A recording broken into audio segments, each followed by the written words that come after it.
this computer. This is a shir on Likutei Sichos, book 20, Chelek Chav, the Sicha Vayishlach, the first Sicha. On the verse in the Torah that says Vayorotz Esav Likrosai. Esav, the setup here is that Yaakov is coming back to his father's house. He's coming back fully loaded with all kinds of gifts, with his wife, with his kids, with a lot of wealth. And he's prepared and he sent a gift to Esav.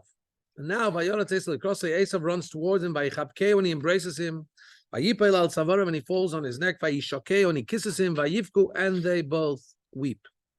So Rashi quotes the word Vayichabkeu, and they embraced, and he embraced him, that Esav embraced Yaakov. Not yet kissing, Vayichabkeu, and he embraced him.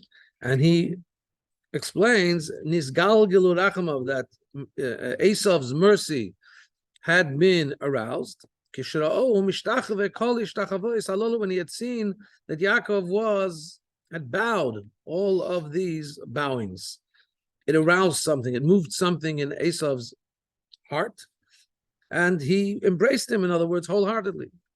Then Rashi brings the word that says subsequent to the embrace, it says he kissed him, and he says on the word Vayishokeu, and he kissed him, Nokud Olav, there are dots. It's in the Chumash, and of course even in the Sefer Torah there are dots on top of that word. In a Sefer Torah that doesn't have actually nikud, doesn't have punctuation, and doesn't have nekudas, doesn't have vowels. Why are the dots on it? The dots are to tell us something, but there's an argument about what it tells us. Yesh chelkim b'davar hazeh b'braisa d'sifri, in the braisa that's brought in the book of halachic medrash called Sifri. Sifri and braisa are all approximately around the same time, the time of the Mishnah. So in that compilation of medrash, in this word where it says Esav kissed Yaakov, but there's dots on top of the word, there's an argument. What do the dots mean? Yes, some say that the dots mean that it diminishes the kiss, to say it wasn't a kiss wholeheartedly. Amar Rabbi Shimon ben Yochai says, look, the way I see the dots is different. True, it's a halacha, it's a fact of life that Esav hates Yaakov. This instance was different. In this instance, Yaakov's mercy was aroused, as we have already indicated, and he did give him a wholehearted kiss. Unusual. Esav's mercy, sorry, thank you.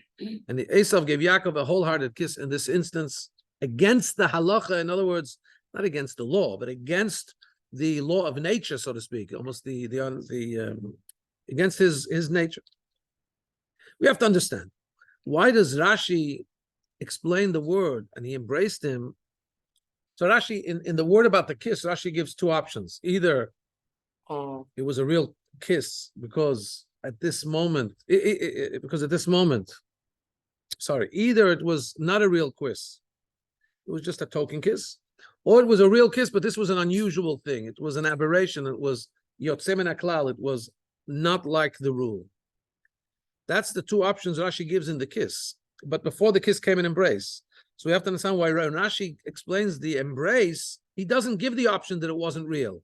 He goes with the second opinion, and he says that this kiss was a real kiss. Usually it isn't.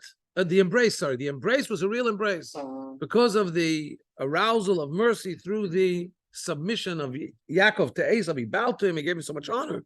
Esav was moved to change his attitude, and he really gave him a real embrace. But why doesn't Rashi give that there's two opinions, a real embrace or not a real embrace? He just says it was a real embrace, quite like this, like the second way that we explain the kiss. Now it's very difficult to say that Rashi says, look, I'm not going to tell you that there's two options to how you see the embrace, real or not real, because I'm about to say that there's two options to understand the kiss. There's an opinion that the kiss wasn't real. So obviously you go back and understand that the embrace also wasn't real. That doesn't make sense, because on the kiss, Rashi said it wasn't a real kiss because there was dots. About the embrace, the word, and he embraced him, doesn't have any special indication. So you can't assume that we would say that the same argument that's going on about kiss is going on about the embrace. So why on the embrace does he say it was real? About the kiss, he has two opinions. And Rashi should have explained that there's an opinion that it wasn't a real embrace. Unless there's no opinion like that. But where would we get that from? Paragraph 2. Also, we have to understand in the Rashi that starts with a heading, and he kissed him, why does Rashi need to talk about two interpretations? Rashi is not a smorgasbord of interpretations of how to read the Torah. Rashi gives you the literal interpretation according to the way our sages taught it. When there is a difficulty, when something is not 100% easy to read or doesn't sit well, one way Rashi gives, well, there's another option how to read it, but there's always a reason why he brings two. If there's a simple way to read it, even though there may be other opinions, he won't bring them. Why does Rashi bring two opinions here about the kiss? More than that, from the fact that Rashi says at the beginning of his interpretation of the kiss, he says, there are those that argue about this matter. So we understand that Rashi is telling us both interpretations fit equally well in the pasuk. You see, usually when Rashi brings two explanations on one pasuk, what we say is that the one he brought first is the more simple one. That's why he brought it first. It's simpler to the literal understanding of the pasuk. However, in this instance where Rashi says, before he even goes into the interpretations, he says there's an argument and there's two ways of looking at it. The reason he says that is because he says, I'm going to give you two standpoints equally valid in the literal reading of the pasuk. Now, l'cha'ira would seem to be which one is simpler to read into the pasuk? It seems that they're not equal. The simpler one to read into the pasuk would be, what did we say, the nikud? When there's dots on the word, what do the dots come to do? We know that the dots come to diminish the meaning of the word. Don't read the word. So in this case, the kiss, don't read the kiss so strongly. Read the kiss as telling you that, in other words, the kiss was diminished. It wasn't a real kiss. However, Rabbi Shimon ben Yochai, so that's the first interpretation Rashi says. He kissed him, but it wasn't a real kiss. Well, that fits with the nikud. That would fit with the dots that are to be found on top of the word Vayishlach, and Esav kissed him. The dots fit. The dots fit the diminishment of that pasuk. However, according to Rabbi Shimon bar Yochai, the second opinion that's been brought in the interpretation of the word Vayishlach when he kissed him, so it's not understood. What is added? Why is that? What did we gain from the dots that have been positioned on top of the word Vayishlach when he kissed him? I mean, according to Rabbi Shimon bar Yochai, there's no diminishment of the kiss. It's a real kiss. So what are the dots? What do the dots add to the meaning of that word? Why are there dots? So it would seem that while Rashi says there's an argument, and he seems to be indicating that both interpretations are valid, from the mere fact, the reality is that one interpretation seems more valid to explain away why there are dots. Because the first interpretation says the kiss was not real. According to Rabbi Shimon bar Yochai, where the kiss was real in this instance, usually it wouldn't have been, but in this case it was real. What do the dots indicate? So there are commentaries that learn that this exactly is what Rabbi Shimon bar Yochai is coming to say. Shimon bar Yochai is coming to say that usually it's the rule that Esav hates Yaakov, and therefore usually, if I didn't have any other indication, I would say the kiss was not real. And if you didn't put a dot, you would understand it was a diminished kiss, because that's the reality of Esav's relation with Yaakov. He doesn't like him. We would know that without putting any indication in the word, without putting any dots. The nikud, the dots come to say, on the contrary, it diminishes. When we read the pasuk simply, the kiss is not a real kiss. because Esav can't give Yaakov a real kiss. The dots on top say that rule of hatred is diminished. The natural default that you expect that this kiss is not a kiss, that is diminished. It was a real kiss in this instance. But in that case, really the nikud, the dots are not taking away from the meaning of the word, and he kissed him. The contrary, it lands up in a roundabout way, strengthening the kiss. That is a real kiss. So that's unlike other places where the Torah uses the dots, where it actually diminishes the actual word, the power of the word that is dotted on. So why does Rashi bring also the interpretation of Rabbi Shimon ben Yochai and introduce both interpretations by saying there's an argument, as if both ways of reading the pasuk are equally literal? They're not equally literal. The more literal one is that the Vayishlach was not real. Now, even though both interpretations are indeed brought down in the Braisa of Sifri, so in that midrashic compilation called the Sifri, however, Rashi doesn't usually bring the droshes. Rashi does not usually bring the words of Chazal, the words of Asesha, unless there's a meaning and a need in the literal understanding of the Torah. So we're grappling with, we understand what Vayishlach. There's two ways of looking at the kiss of Esav. Either it was a real kiss, or it was a diminished kiss, half-hearted kiss. But we want to understand why Rashi needs to bring both of those. The simple literal way would be, it was a diminished kiss. Or, at least that's the more simple way. If you want to bring another interpretation, bring it as a second one. But Rashi seems to bring both as being equally valid. So we need to have more understanding of what picture Rashi is painting for us in the narrative of this story. Paragraph 3. You also have to understand the two interpretations on the word "and he kissed him" are brought elsewhere. The Sifri, the book of Medrash called Sifri, is not the only place that these two interpretations are brought. Why is Rashi particular? It says, I'm bringing it from the Sifri. The Braisa of the Sifri. It's also in the Medrash called Bereishis Rabbah. It's in the regular Medrash Rabbah, which Rashi quotes all the time.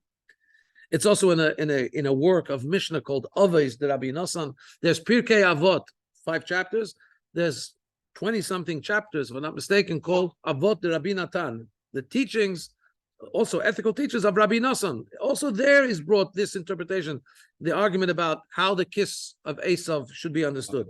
So why does Rashi bring, you see that Rashi pinpoints and says, I'm bringing this from the Braisa of Sifri. Why is it so significant that he emphasizes where he's bringing it from, and why does he indeed bring it only from that place and not from sources which he's more familiar with bringing, usually, like the Medrash Rabbah? The fact that Rashi doesn't bring both opinions from the Medrash, we could say, because the second opinion, which here is Rabbi Shimon ben Yochai, the second opinion there, which is Rabbi Yanai, who said that the dot on the word that Esav kissed him is a diminishment, that what? He didn't come to kiss him, he came to bite him, wanted to kill him. But Yaakov's neck turned into stone, became like marble. His teeth broke. So that doesn't fit in the literal reading of the pasuk. Vayishlach means he kissed him. It's not he bit him. So that's medrashic. That Rashi, maybe that's why Rashi doesn't bring it from the medrash, because that medrash injects something which is not literal. But Rashi's sticking to literal pshat. Also, when you say that he wanted to bite him, the dot is not diminishing the kiss; it's totally uprooting the kiss. It's as if it wipes out the word kiss and say bite. So perhaps that's why Rashi doesn't want to bring from the Medrash, because the Medrash, when he says he didn't kiss him with all his heart, actually says he wanted to bite him. I never liked it. What? Anyway, kiss of death, because he wanted to kill him. Yeah, I never liked it. Yeah. However, the first opinion where he says that this kiss was real in this instance because Esav's mercy was aroused, that in the Medrash is the opinion of Rabbi Shimon ben Elazar, which that fits the opinion of Rabbi Shimon ben Yochai. Why doesn't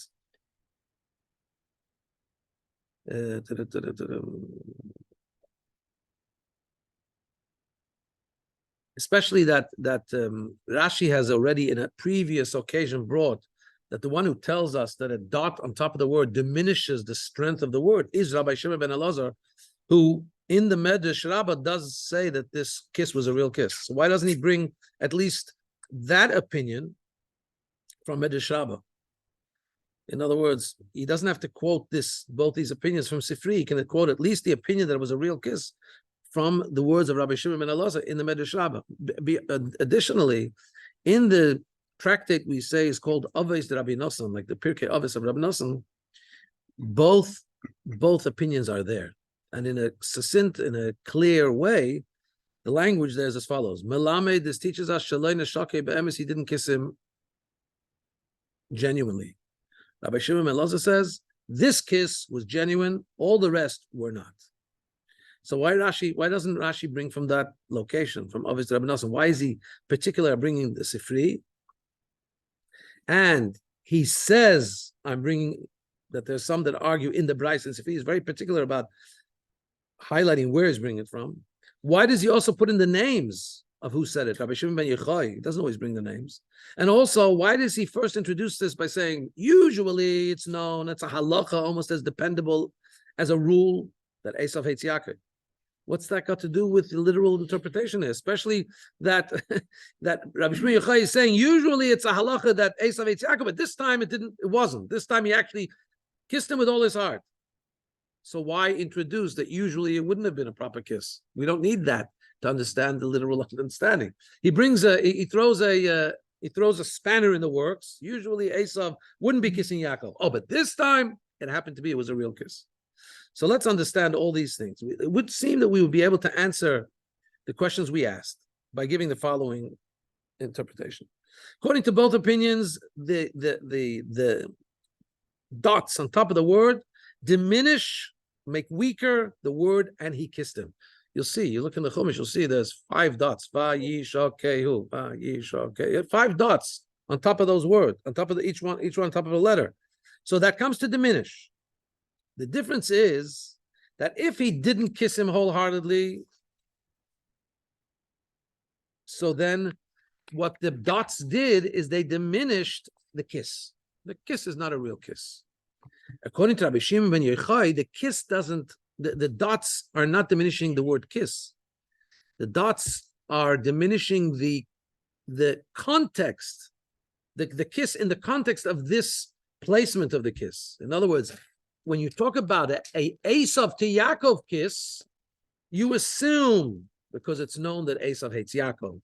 So the assumption is that the kiss is not a real kiss.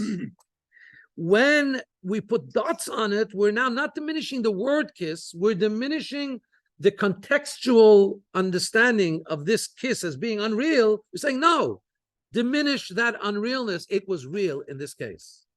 According to this, we'll understand that, first of all, both interpretations fit with the dot in the literal meaning, in pshat. In other words, it does come to diminish. The question is, does it diminish the actual kiss, or does it diminish the fakeness of the kiss, which, when you speak about a kiss for Esav Yaakov, you know that it's usually fake or not genuine. Number 2, the reason why we also brought the opinion of Rabbi Shimon ben Yochai is because, according to the first opinion that the kiss is diminished, it wasn't a real kiss, so then the word "and he kissed him" should have been just on 4 letters, Vayishlach, and he kissed. It's on the 5th letter also, and he kissed him. That fits more with Rabbi Shimon ben Yochai, who says that he kissed him. In other words, to say that he kissed him, which we would usually understand to be not a real kiss, because he kissed him. Esav kissing Yaakov, not real. No, So now Esav kissing Yaakov is not real. So he puts a dot also on Esav kissing Yaakov to diminish the usual supposition of it being ingenuine. So that makes more sense in a way why each of the letters has a dot on it. Number 3, why does Rashi bring from Sifri and not from Avos de Rabbi Nosson? Very simple now, we understand. Because in Sifri it says, there's a halacha, there's an unwritten rule that Esav hates Yaakov. But at this time, his mercy was aroused, and he kissed him with all his heart. So in that language that's brought in the Sifri in particular, you understand the power, you understand you understand very clearly that the default of "and he kissed him" in the context of Esav kissing Yaakov is an ingenuine kiss. The dots diminish that ingenuity, and make it real at that moment. So you need that clarity of the Sifri. The Sifri says very clearly, it would not have been a real kiss usually. This time it was. So now we have the dots on top playing their function of diminishment in a clear way. That's why he brings from that source, because that source spells it out so clearly. Number 4, the fact that he also brings the names of who's saying it, Rabbi Shimon Yochai, is because we know something about Rabbi Shimon, which is true in all of his outlook on the Torah. Rabbi Shimon, Stam Rabbi Shimon is Rabbi Shimon Yochai. Rabbi Shimon is what we say, Dorish Taima Dikra. Rabbi Shimon looks behind the reasoning of the pasuk. He doesn't just look at the words, he looks at why the words are being said, why this instruction is being given, what's behind it. So now we understand. He looks a little deeper. I said, I'm not just looking at the kiss and what the dot will diminish in terms of the strength of the kiss. If the dot is just diminishing the actual word of kiss, it's saying it's not a genuine kiss. Rabbi Shimon looks deeper, and he says this kiss is in the first place, an ingenuine one, according to our basic assumption. Now that we diminish it, it means that really this time it was genuine. We diminish the ingenuity of the non whatever. we make weaker the falseness of the kiss, and in this case, it's actually a true kiss. So when it says the Vayishlach or Esav kissed Yaakov, he learns, he looks behind as to the reason, and he understands that this is really a hater, somebody who hates Yaakov is kissing. So that's really what's going on here. If I look into the background of this kiss, that Esav really hates Yaakov, he's kissing him, the background is it's not a real kiss. Now comes the dots, they diminish this. It's telling us this case it really was a real kiss. However, paragraph 5, that's not 100% smooth. Why? Because in all the other places that the Torah has dots on top of a word, there's not so many places, it makes the word itself, the meaning of the word, diminished.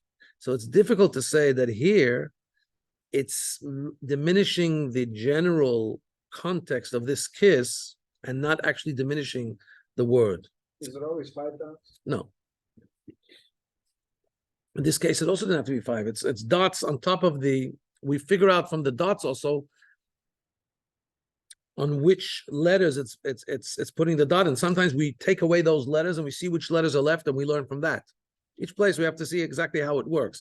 But here it seems that learning Rabbi Shimon and Yochai's pshat, the dots are not doing what they usually do, which is to diminish the word.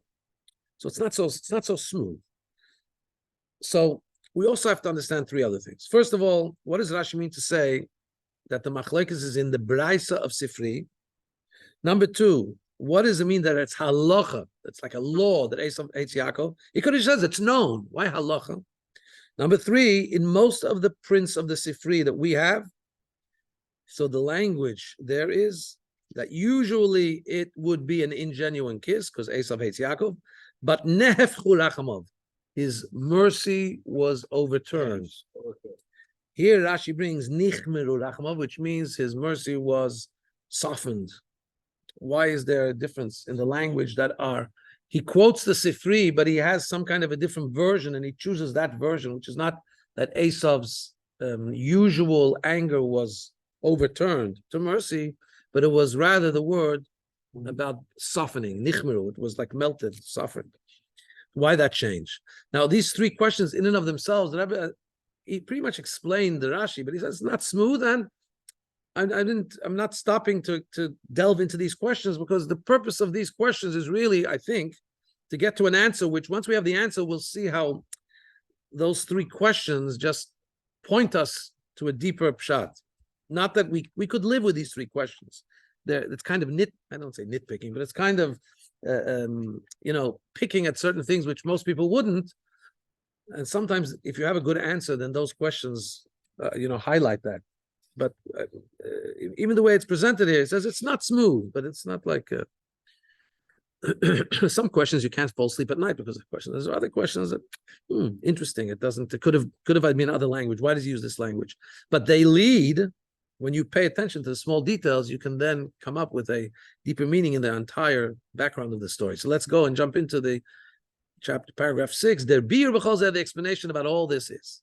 Rashi comes here to answer, he's not trying to explain the dots on the word, and he kissed him, Vayishlach. Because as we've said many times, Rashi does not have to explain every time there's dots on the word.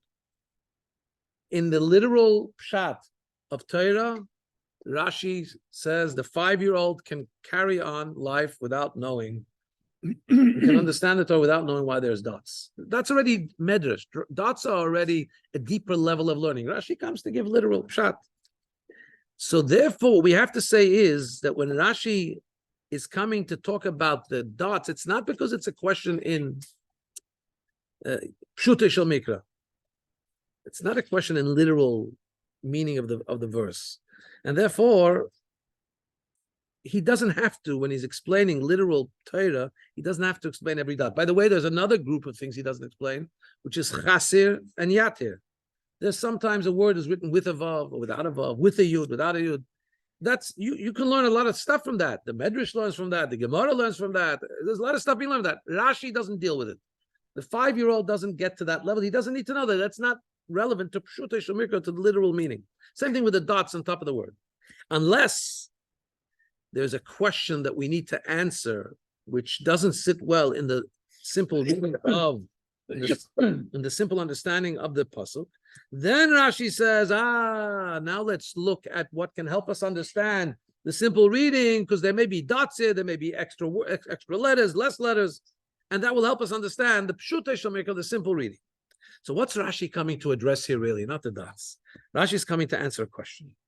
What's the question you could have in Pshat, the simple reading of the story? How is it that Esav is all of a sudden totally transformed from one extreme to the other? He came armed, and the angel said, he's here to kill you. All of a sudden, he has this endearment and this love to Yaakov. Yeah. Now we know that Esav, Esav held a big grudge against Yaakov, we know. He wanted to kill him. Yaakov had to run away. And when the angels came back and they gave a report, they said, you think he's your brother? Odenu b'sinato. He's Esav, he still hates you. That's a couple hours before. Then all of a sudden Esav meets Yaakov. They're about to do war. All of a sudden, he's coming with 400 people. And now, all of a sudden, we're talking about love. Where did that happen? What took place? What went on over here? So Rashi explains that the Vayichabekeu, something special happened. In the embrace, there's no two ways of learning it. Rashi says, I don't want to tell you that maybe it was insincere. Something extraordinarily mahapchani, something extraordinarily revolutionary happened. Esav nitgalgelu rachamav, his mercies kind of rolled in, so to speak. He kind of got overturned, and all of a sudden he had mercy. Why? What caused it?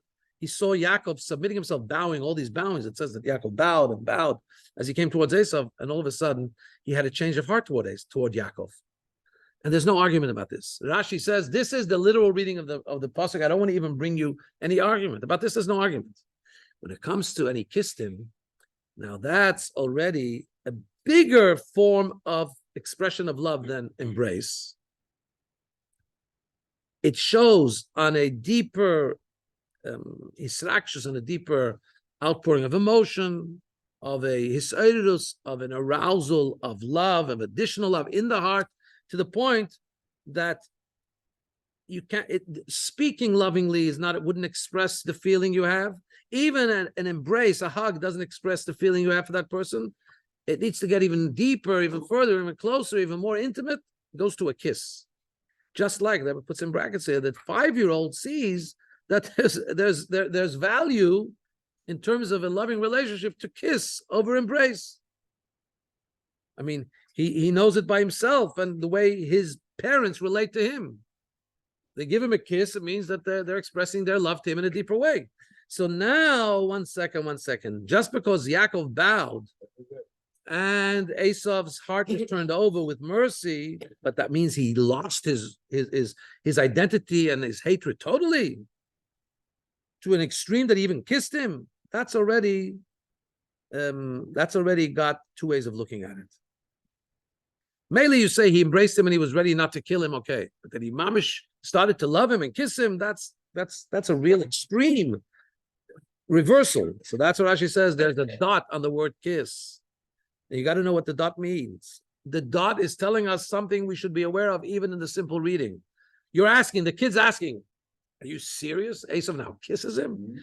And Rashi says, no, Mr. 5-year-old, young man, young lad. There's dots on there. It's telling us that it was a weak kiss. The kiss there was a diminished one. It wasn't a real kiss. You're right. It wasn't an expression of true love. And in this, Rashi explains about this. There's an argument. The fact that he kissed him, the fact that the kiss is not a real kiss, we can explain in two ways. First of all, some said that the dots are to tell us he didn't kiss him wholeheartedly, even though the embrace was a transformation in terms of his mercy that was aroused on his brother, which led to the kiss. But the embrace was real, the kiss not. There's a second opinion that at that moment his mercy was softened and he did kiss him with all his heart. That after the embrace, which came because of an arousal of mercy, at that time, when he embraced him, his mercy got even further softened, and it was a hot and strong emotional upheaval, and indeed that expressed itself in a kiss with all his heart, a genuine kiss. However, since the excitement about this kiss was only at that time, it's not a real enduring transformation. Even if we say at that time was a genuine kiss, it wasn't a transformation that's going to have any longevity. Which means that it's still a diminished kiss, even if it's a real one at this time. But in the context of, did this person really change? It was just a temporary upheaval of his emotion. Paragraph 7. In order to emphasize that even according to Rabbi Shimon ben Yochai, that he kissed him with all his heart, there was no real transformation. It really wasn't really truthfully a permanent transformation. So he says that the word, and to point out that the dots on the word Vayishlach and he kissed him do diminish. So Rashi first makes a disclaimer. He says, I'm about to tell you that this was a real kiss, but it's only a real kiss within the context of, it's a halacha, it's a rule that Esav hates Yaakov. Halacha means a rule, a law, something that can't change. It's like a rule of nature. And this, even a 5-year-old understands. He hasn't learned Mishnah Gemara, but he sees every day that we pay attention to halachas. When we say something's a halacha, it can't be changed. Nobody questions their father when he says, sorry, you can't do this. That's the halacha. Okay, the halacha. Immutable, unnegotiable. So Rashi says, first of all, you should know that Esav hates Yaakov. That Rabbi Shimon ben Yochai, and Rabbi Shimon ben Yochai even says this here. Before I'm going to tell you about the kiss being a real kiss, I'm going to tell you that really Esav hates Yaakov. And that doesn't change, because it's a halacha. Just like a law. However, in this case, the kiss was an arousal and a softening of his mercy at that time, and he did kiss him with all his heart. We find similar things in halacha, that it could be sometimes a concept of a temporary, one-time exception that's made. It's called a hirah shah. You know, a halacha can never be changed. But like the story of Eliyahu Hanavi at the Mount Carmel, where you're not allowed to bring sacrifices usually on an outside altar, on a bama, but here there's a showdown between the prophets of the Baal and Eliyahu, the prophet of Hashem, and Eliyahu institutes that he's going to bring a sacrifice outside the Beis Hamikdash in a bama, sanctioned by Hashem. The question is, we know the Torah can't be changed. Can't change the Torah even by a prophet. You can't change the Torah. You can't change halacha. But there can be a temporary exception that a navi, that a prophet can get an instruction to do something temporarily, an aberration, not a change, but a temporary exception. So what we have is, and as we learned, that Yaakov was considered a ishkam. Yaakov was a wholesome person, but when he needed to come and fool his father, because his father wanted to give the brachas to Esav, and his mother instructed him to go. How did he get them? He came in a crafty way. However, even when he does that, it's in a way which earns his father's approval in the end, because his father says, "No, Gam Baruch Yeh, he should be blessed." In other words, the mirma, the aberration, it's not that Yaakov turned into a crafty, sly person. He needed to employ temporarily, in an exceptional way, one of his brother's tools in order to achieve that what he needs to achieve to get the brachas. But it's not that he had changed. Yeah. So if we understand that there's halacha, there's something that's an accepted rule, but then there are sometimes temporary changes.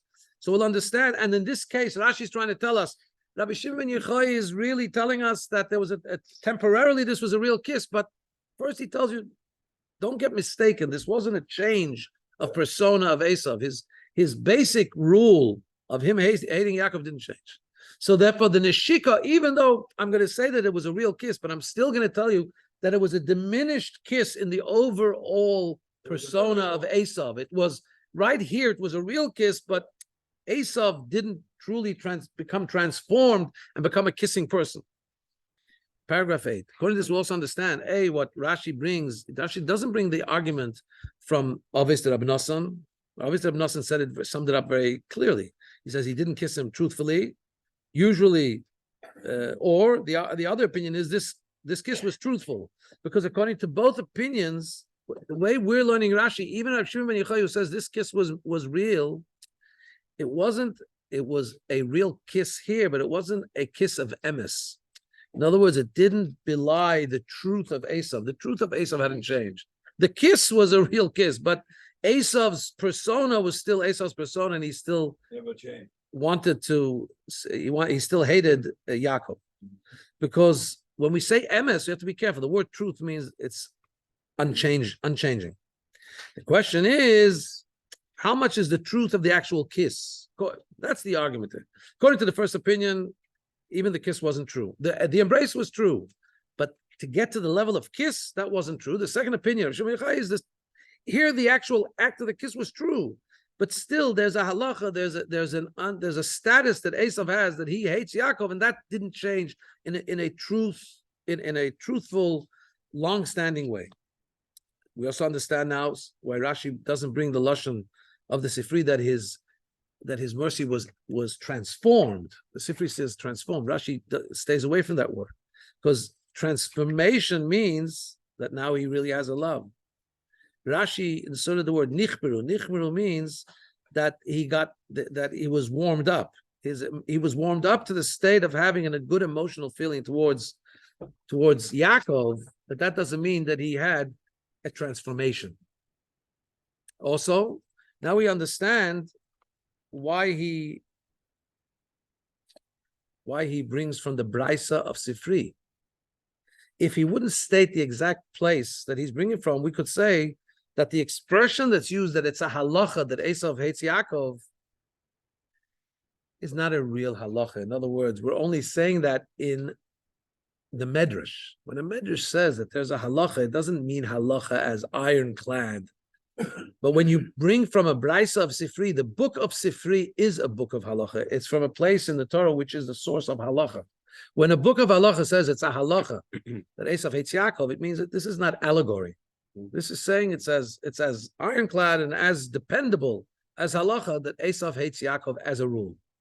That's why Rashi wants to emphasize that here there was no real transformation. There was a real kiss, but not a transformation of Esav as a person. Paragraph 9. What we still need, so we've basically explained why why Rashi in the embrace doesn't bring two opinions, because he says something happened here transformative on a certain level. Yaakov bowed down, and Esav's mercy was aroused, and the embrace was true. The kiss, that's a little too much. There's different, and the Torah puts dots on top of the word the kiss. The kiss is either diminished, it wasn't a real kiss, or yes, it was. Usually we would assume it's diminished. Here, the kiss itself was inspired, Rabbi Shimon Yochai says, by the warmth of emotion that Esav had, but still the diminishment is still there. Not in the actual kiss, but the diminishment is there in what the kiss denotes, in the genuineness long term of the kiss of Esav. Paragraph 9. We still have to understand, though, why is it, what forces us to say in the simple reading of the pasuk that when it says he kissed him with all his heart, why do we, in other words, why can't we learn that the kiss was not real? On the contrary, if Rabbi Shimon Yochai himself is of the opinion that there's a halacha that Esav hates Yaakov, why do we need to go and say that in this case it was true? Why don't we just go with that one simple opinion that the dots tell us it wasn't a real kiss. The embrace was good, but not the kiss. So the explanation is like this: from the whole discussion of this parsha, from the whole context of this story, it seems that Esav was really in a very intense state of emotional arousement. As the pasuk says, after it says that he kissed him, it says, and he cried, he wept. And that's really, weeping is a great expression, is a very visible expression of overwhelming emotions. Similarly, we see when Esav spoke, he says, my brother, my brother, you have what you have. I don't want to take your gift. And he even says, I'll leave some of my people with you and let them accompany you to your destination. And in the simple reading of the pasuk, it's difficult to say that all of this was only a farce. It was only a cover-up. And really, Esav didn't mean it. And therefore, Rashi says, yes, there is an opinion like Rabbi Shimon Yochai that at that time he did undergo a temporary transformative moment. Now we'll understand why Rashi, remember we asked, why does Rashi introduce the two Pirushim by saying there are two Pirushim, which means in his eyes, they're both equally valid. Why does he say that? Is because according to both interpretations, we have a question. According to the first opinion that says it wasn't a real kiss, we don't understand how does it make sense that Esav is so obviously emotional here? If it wasn't real, how does he weep? And how does he say, I want to thank you, brother, you keep what you have, and I'm going to leave my people here to go with you? It seems that the kiss was real. But according to Rabbi Shimon Yochai, if you say he kissed him wholeheartedly, that there's a problem. How do you get from total hatred to have such a transformation, not just to acceptance and embrace, but to kissing? So both interpretations are equal because each of them has some kind of a difficulty that the other doesn't have. Therefore, there's no real preference of which way to learn. Paragraph 10. A Talmid Mamulach, a sharp, Mamulach is like salt. When something is salt, it's sharper. A sharper student, I think that's where Mamulach comes from, Melach, I'm not sure. Or maybe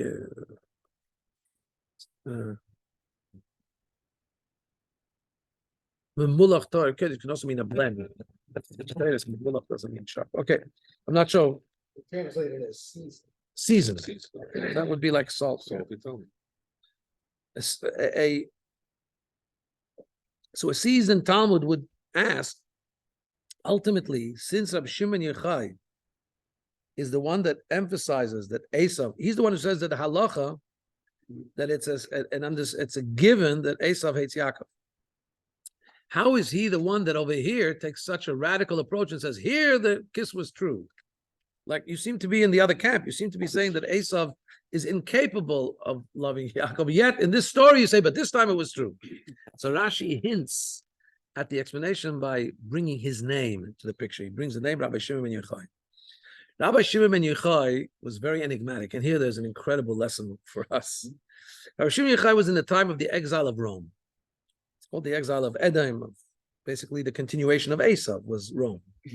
Esav is Edom, and Edom goes on to be Rome.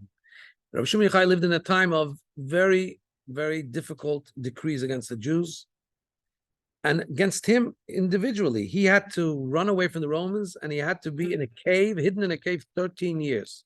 There was a death warrant out for him. Nonetheless, we find that when he had to go to Rome to go and plead the case to take away a decree on the Jewish people, and he was the one that was elected to be sent. They said, let's send Rabbi Shimon Yochai. He is melumed benisim. He's well versed in miracles. Miracles happen to him all the time. Who are you going to send to go to the dangerous area? A guy who shlamazel. You want to send the guy who it's okay. He's always okay because the extra supernatural will happen. He will have a miracle, right? And so even though he knew about the great hatred that the Roman kingdom had to the Jews, and especially to him, he was able, yes, miraculously, that they told him, ask us whatever it is you want us to do. And just 1 second. Amar lahain she'ilu kolma de islachain lemishal va'ailinu lignaze. You know what? I'm not sure exactly the translation. I should have looked it up. Ask whatever you want, and we'll bring it up to the storehouses. But somehow through this, the bottom line in the story is that he was able to rescind the decree. So now there's a contradiction here that he's living in. On the one hand, they hate him, and on the other hand, he's somehow able to get them to basically agree to do whatever he wants. That's what he's learning here in this narrative of Yaakov and Esav. He's learning that Yaakov was a melumet benisim. Yaakov was a miraculous person. And therefore, it's not a big deal that he was able, through his approach to Esav, something took place there miraculously. Even though halacha, naturally, Esav hates Yaakov, at that time, Esav's emotions were heated, and he became overwhelmingly emotional to the favor of Yaakov, and he kissed him with all his heart. This also fits. It's interesting because it talks about living in an impossible, living in. There's a word I'm looking for. Living in a paradox. Living in a. There's another word. Okay. Yeah, contradiction. Paragraph 11. This also fits with the content of what Rabbi Shimon ben Yochai was, his way of life, his mode of serving Hashem in the inner track of things. We find that coming out of the cave, we find that Rabbi Elazar, he came out of the cave with his son Rabbi Elazar. Rabbi Elazar looked at the world and everything burnt. Whatever Rabbi Elazar burnt and made sick, Rabbi Shimon, his father, healed. In other words, you would think, let me just see like this.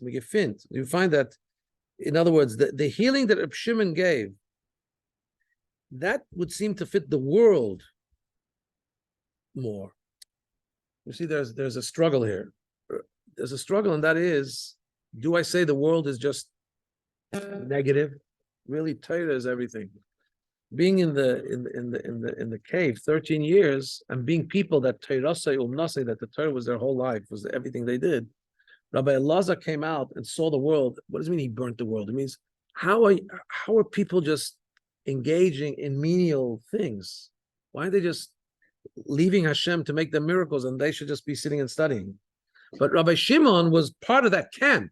You would expect that he couldn't be the one to heal Rabbi Elazar's almost extremism. He was an extremist in a sense like that. He also was of the opinion only Torah.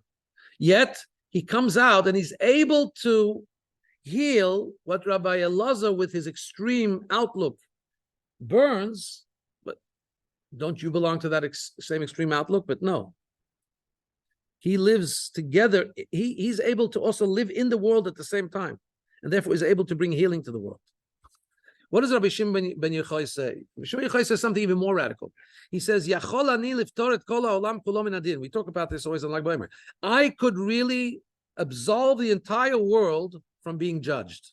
In other words, the merits that I have, if I give them to the community, the world will not be judged. What does it mean, lifter, to absolve? Tzaddikim don't need absolving. Usually, if he inspires everybody to do teshuvah, you don't need to absolve the sins. Then they've rectified it themselves. It means that they remain sinful. The world is still in a place where it's negative, but Rabbi Shimon Yochai has the power. He's able to somehow tolerate within himself all of the iniquity, and therefore, because of his great merit, the world will be absolved. This is, in a way, much greater than changing something in the world. If he would have changed enough, if he creates an inspiration in the world which causes the world to become elevated, so then the world has now become elevated to a place which is different than its previous state. And the bad has now become transformed. Here, Rabbi Shimon ben Yochai is saying, we can, even in this world, which has negativity, we can bring down Hashem's presence in that space with the negativity that's still in place. In other words, when you elicit such a high level of Hashem, such a high level of Kedusha, it can even exist there in the impossibility of antagonism towards it. However, to understand it. But if we move this back here, Yaakov with Esav he didn't cause Esav to do teshuvah. You know, when Yishmael did teshuvah, that's why it says that Yishmael buried Abraham together with Yitzchak, because Yishmael did teshuvah. Esav, it doesn't say anywhere he did teshuvah. But it does say what happened here is not that Esav transformed. It's Esav the way he was Esav, with the accolade attached to him that we all know Esav hates Yaakov. He didn't change. Nonetheless, in this instance, that Esav had a warming, a heating of emotion, and he kissed him with all his heart. So let's look at this as a lesson in life, Yud Beis, because sometimes we think there's no possibility for me to be good because I'm in a bad environment, or I can't achieve perfection, so let me not even try and do anything. Here the lesson is as follows, paragraph 12. What's the lesson for our time in Golos Edom? We're in the exile that's called the exile of Esav, Edom. We have both aspects here to pay attention to. From the one hand, we can't rely on the kingship. We can't rely on the governments in our Malchus in the kingdom of Edom, because we know there's a rule. Esav hates Yaakov. So does that mean that's it? We're doomed? No. On the other hand, a Yid has the koyach, just like Yaakov did, to be able to affect the Esav in a way that Esav is, in a temporary at least, conditional state of presence or state of mind or attitude, that his emotion is heated to the point that he's able to kiss Yaakov, kiss the Jewish nation with all his heart. He can help them. He can give forth whatever is needed for the Jews to fulfill what they need in order to serve Hashem in their way. He can even be like Yosef said, I'm going to send people to go with you. It happened. It happened in history that Yaakov is able to engage with Esav in a way that Esav actually does have a temporary transformative stage where he's ready to help him. That can happen now as well. And when does that happen? When does the non-Jewish authorities pay homage, so to speak, or come to help Yaakov in that way? When the Jew stands strong in his behavior of Torah mitzvahs, even when he is in a position of exile, and he doesn't become swayed for non-Jews or for non-Jewishness, the things that want him to to change his Jewishness, his Jewish behavior. And Esav, and he's ready to pronounce it to Esav. What did Yaakov say to Esav? I lived with Lavan and I kept the Taryag mitzvahs. I lived in a very, very, very challenging environment spiritually, but I still kept all the 630 mitzvahs. A Jew has to be able to proudly say, I'm living in a world, but I'm sticking strong to my values. And through that, what becomes fulfilled in an actual way is what it says in the Haftarah that Chazain Evadia, it was a vision of Evadia, Hashem says to Edom. We know that Evadia was really a convert from the nation of Edom. And about this it says that the saying goes that Mineo Be'aba, from the Nasal Beinarga, from the, I'm not sure the translation, but the concept, what's the translation there? From the forest comes the axe. From the forest comes the axe. In order to have an axe, you need a piece of wood.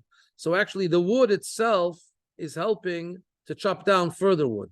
So Ovadia is a convert from Edom who now comes and prophesizes about the ending of Edom. As the pasuk finishes, that they will, the translation, the Mashiach. What's the translation there? That they will go up on the mountain of Tzion, the saviors will go up on the mountain of Tzion to judge Har Esav, and Hashem will have the kingship. And this is already really hinted at in our parsha, where it says that he kissed him, and then he said, after the kiss, he said, come, let's go together. Yaakov says, no. You go, I'll be joining you. He wasn't lying. He meant, I'll be joining you when I come to conquer in the time of Mashiach. So may this be a reality speedily in our days. So we have here the message that even when we live in an environment, even when we live in a world which is not necessarily our friend, it doesn't mean to say that we can't engage in a way that's favorable. We can't, in certain periods in history, certainly, be living in a way where there's a coexistence, and not just a coexistence, a forced coexistence, even against the context of overall Jews are not beloved, but in circumstances, and this circumstances could be tens of years, maybe even hundreds of years. It's not a time-bound thing of how temporary or not temporary. It's a stage. Like we know, the Jews have had stages where they've lived many, many years in peaceful environments where the local governments, local society has helped and accepted them. And there's been other times where the Esav mentality was more pronounced. So this tells us we can live even before Mashiach comes. We can live in this impossibility of sorts, but again, we're like Yaakov, Melumed Benissim. The transformation can happen because we're a miraculous people, just like Yaakov, our forefather. And with this, we conclude the